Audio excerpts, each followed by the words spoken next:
Have you ever noticed how some people grow old surrounded by laughter, love, and warmth, while others seem to drift into silence, isolation, and emptiness that no amount of comfort can heal?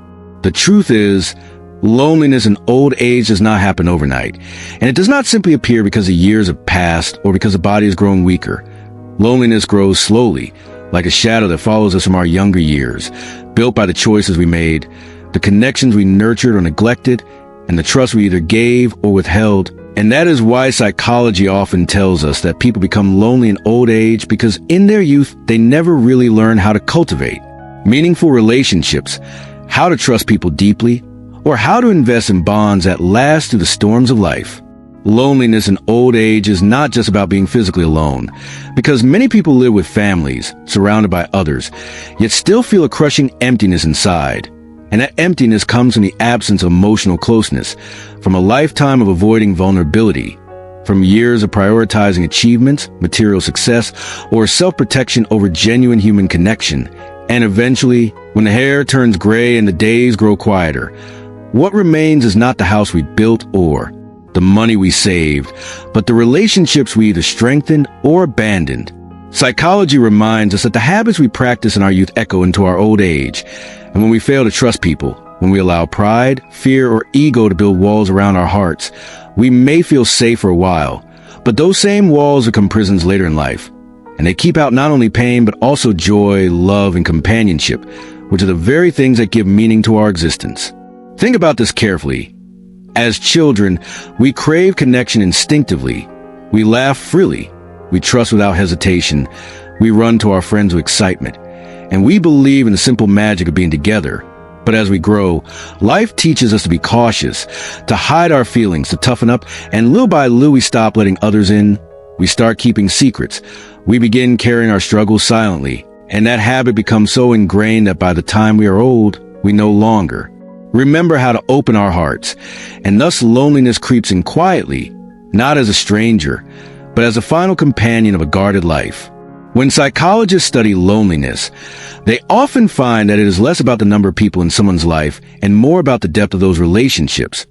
You could have 50 acquaintances and still feel alone, or you could have 2 or 3 trusted friends and feel completely fulfilled. Because loneliness is not measured by how many voices surround you, but by how many souls truly understand you, by how many people you can call when your heart is heavy, and by how safe you feel to share your truth without fear of judgment. That is why the saying, people become lonely in old age because in their youth they never learn to trust, is not just a poetic line, but psychological reality, because trust is the foundation of every relationship, and without it, connections remain shallow, fragile, and temporary, and when storms come, those weak ties break, leaving a person isolated. And here's the great paradox. Many who went up lonely in old age did not consciously choose to be alone. Often, they chose safety over risk, silence over expression, independence over interdependence, thinking that relying on others would make them weak, not realizing that true strength lies in allowing others to stand with you, in building bonds strong enough to carry the weight of both joy and sorrow. And that is why later in life, when their hearts finally crave connection, they find themselves with too few people to turn to. Now pause for a moment and imagine yourself at 70, 80, or 90 years old. What will matter to you then? Will it be the titles you carried, the awards you won, the money you made, or will it be the laughter of grandchildren, the voice of a friend checking in, the touch of a partner's hand, the stories shared late into the night with someone who truly knows you? Life teaches us again and again that relationships are not built in old age. They are carried into it from all the years before.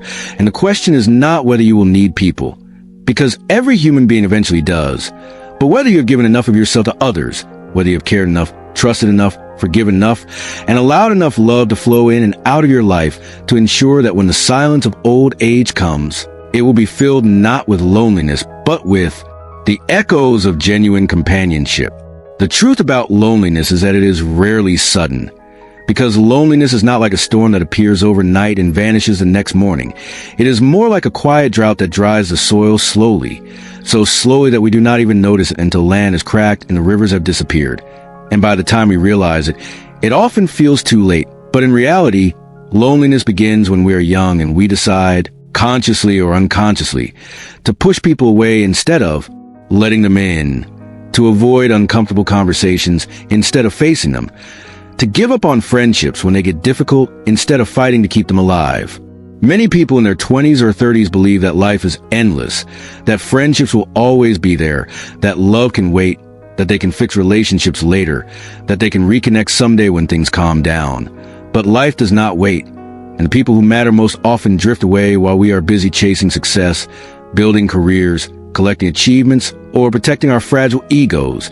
And when we finally look back, we realize that those connections are gone, and rebuilding them is far harder than we ever imagined.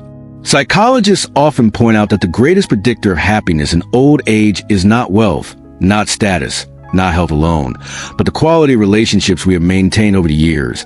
And this is not just opinion, but research, because the Harvard study of adult development, one of the longest running studies in history, found that people who were most satisfied in their relationships at age 50 were the healthiest and happiest at age 80, proving once again that relationships are not a side note to life.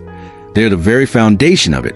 And yet, so many people neglect this truth, thinking they are too busy now to invest in bonds, or too afraid of betrayal to open their hearts, or too focused on independence to admit that they need others, not realizing that the very same independence they worship in youth becomes a prison of their later years, because independence without connection eventually feels like isolation, and freedom without companionship eventually feels like emptiness, which is why true wisdom lies not in pushing people away, but in learning how to balance self-reliance with vulnerability, how to carry yourself with strength while still leaning on others with trust. It is also important to understand that loneliness is not simply being without people, because there are those who sit in crowded homes, surrounded by family, yet still feel invisible, unheard, and misunderstood, because real connection is not about physical presence, but about emotional intimacy, about being able to speak your truth without fear, about being listened to without interruption, about being loved not for what you can give, but for who you truly are. And when that kind of intimacy is absent, loneliness grows, even in the busiest of places. That is why people often say the loneliest place in the world is not an empty room, but a crowded room where you feel unseen. And this truth becomes sharper in old age, because when our bodies slow down and our roles in society shift, the superficial relationships that once revolved around work, status, or utility begin to fade, and only the genuine ones remain. But if we never cultivated genuine ones in our youth, what remains is silence. Consider this. Many people spend their younger years obsessed with competition, always trying to prove themselves, always trying to win, always comparing, always jealous, always measuring life against others. And in the process, they forget to appreciate the beauty of companionship, the gift of loyalty, the warmth of shared humanity. But when they grow older and competition no longer matters, they suddenly realize they have spent a lifetime chasing victories that left them with no one to share the prize. And that is when loneliness feels heaviest. Psychology also teaches us that habits of the mind create patterns of the heart. And if your habit has always been to withdraw when hurt, to close off when misunderstood, to cut ties at the first sign of discomfort, then over time you create a cycle of abandonment, and eventually you become the architect of your own loneliness. Because true connection requires patience, forgiveness, and endurance, and without these, every relationship crumbles before it can grow roots deep enough to last a lifetime. And here is where wisdom begins. If loneliness in old age is a result of choices in youth, then the solution does not begin at 70. It begins at 20, 30, 40, and 50 by learning how to trust, how to forgive, how to keep showing up, how to prioritize relationships even when life gets busy, how to put down the phone and look into someone's eyes, how to listen when they are in pain, how to apologize when you are wrong, how to let go of pride when it stands in the way of love, and how to understand that at the end of all things, people will not remember your trophies. They will remember how you made them feel. So, when we say people become lonely in old age because they never learned to trust, because they never built meaningful friendships, because they never invested in love, we are not simply offering a sad reflection. We are giving a warning and an invitation, a warning that life without connection leads to emptiness, and an invitation to start building now, because it is never too late to reach out, never too late to rebuild trust, never too late to repair broken ties, never too late to plant seeds of friendship that can bloom into companionship for the years ahead.